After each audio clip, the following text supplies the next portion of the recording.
नमस्कार, स्वागत है। आज हम बात करने वाले हैं डर पर काबू पाने और अपना सब कुछ झोंक देने की हिम्मत के बारे में। इसे समझने के लिए हम एक कहानी का सहारा लेंगे।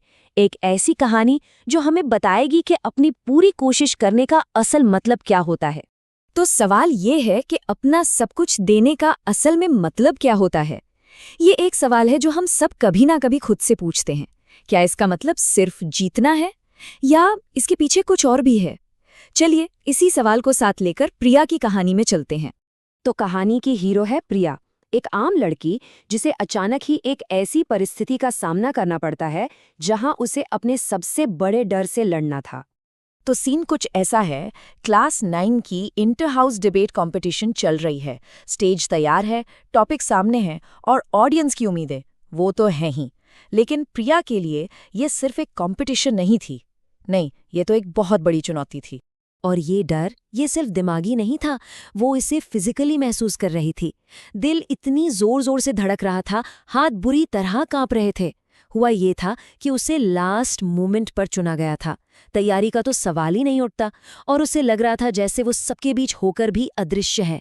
बस एक ही ख्याल मन में आ रहा था, किसी तरह यहाँ से निकल जाऊं। और फिर वो डर जुबान पर आ ही गया। उसने अपनी दोस्त से फुसफुसा कर कहा, मैं सबके सामने नहीं बोल सकती। बस ये एक लाइन उसके अंदर चल रहे संघर्ष और आत्मविश्वास की कमी को बताने के लिए काफी थी।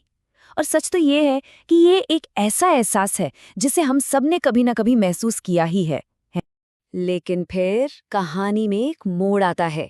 भाग जाने के बजाय प्रिया ने एक पल के लिए रुककर अपनी आंखें बंद कीं, एक लंबी गहरी सांस ली और अंदर ही अंदर खुद से एक पक्का वादा किया।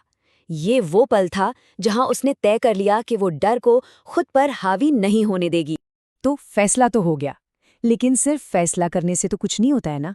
सवाल ये था कि प्रिया अपने इस डर पर काबू पाने के लिए करेगी क्या। चलिए अब देखते हैं कि उसने इस चुनौती के लिए तैयारी कैसे की।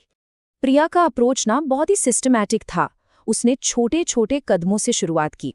सबसे पहला स्टेप, अकेले शीशे के सामने अपनी स्पीच की प्रैक्टिस करना। फिर दूसरा स्टेप, खुद को रिकॉर्ड करना। इससे क्या हुआ, उसे अपनी घबराहट वाली आदतें जैसे कि कहाँ अटक रही है वो सब पकड़ में आने लगी। और आखिर में जब वो थोड़ी तैयार हो गई तो उसने अपने परिवार के सामने परफॉर्म किया ताकि उसे फीडबैक मिल सके। और जब वो अकेले प्रैक्टिस करती थी ना, तो वो लगातार खुद को मोटिवेट भी कर रही थी। बस एक सिंपल सी लाइन, आत्मविश्वासी बनो, ये उसका मंत्र बन गया था, जो दिखाता है कि खुद से की गई पॉजिटिव बातें कितना कमाल कर सकती हैं। और जब उसने परिवार के सामने बोला तो उसे बहुत जरूरी फीडबैक मिला। पापा ने कहा, आवाज और दमदार होनी चाहिए।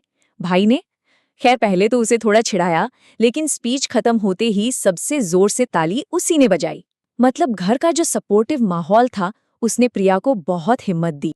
तो जो सबसे जरूरी बात है वो ये है कि ये बदलाव कोई जादू की छड़ी घुमाने से नहीं आया।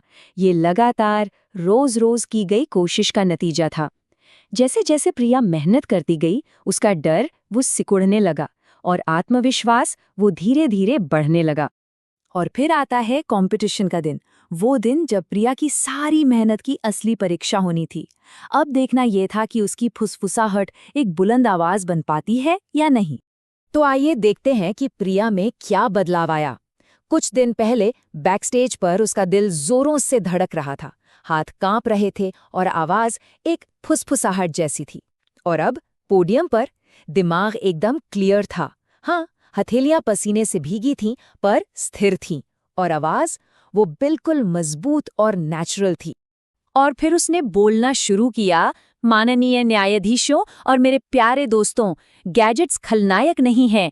इन शब्दों के साथ एक ऐसी आवाज निकली जिसमें डर नहीं बल्कि आत्मविश्वास था। वो तैयार थी। और फिर उसके शब्द बस बहते चले गए। उसकी आवाज में कोई लड़खड़ाहट नहीं थी, उसके हाथ पैर कांप नहीं रहे थे, बल्कि उसके हाव भाव एकदम नेचुरल लग रहे थे। उसकी परफॉर्मेंस बता रही थी कि उसने कितनी तैयारी की है। तो स्पीच खत्म हो गई, हॉल में तालियां गूंज रही थीं। अब वक्त था रिजल्ट्स का। लेकिन क्या असली जीत का मतलब सिर्फ ट्रॉफी जीतना होता है, या फिर जीत के मायने कुछ और भी होते हैं? और नतीजा आया, दूसरा स्थान। प्रिया की आंखों में आंसू थे, लेकिन ये निराशा के आंसू नहीं थे, ये गर्व के आंसू थे। उसकी दोस्त ने उसे गले लगाकर कहा, तुम कमाल की थीं। और एक जज ने भी उसकी हिम्मत की तारीफ करते हुए कहा, बहुत साहसी प्रस्तुति थी। और प्रिया को भी ये एहसास हो चुका था। उसने कहा, मैंने अपना बेस्ट दिया और मेरे लिए यही मायने रखता है। उसे समझ आ गया था कि असली जीत तो कोशिश करने में है, अपना सब कुछ लगा देने में है। तो प्रिया की कहानी से हमें जो सबसे बड़ा सबक मिलता है वो क्या है? चलिए अब समझते हैं कि अपना सब कुछ देने का असली मतलब क्या होता है। इसका मतलब है किसी भी काम या लक्ष्य के लिए अपनी पूरी मेहनत और लगन लगा देना, खासकर तब जब सामने कोई चुनौती हो। और ये समझना कि असली जीत उस प्रक्रिया में ही छिपी है, उस कोशिश में है। ये सिर्फ मेहनत करना नहीं है, ये डर के बावजूद डटे रहना है और ये मानना है कि नतीजा कुछ भी हो, असली कीमत तो उस कोशिश की है।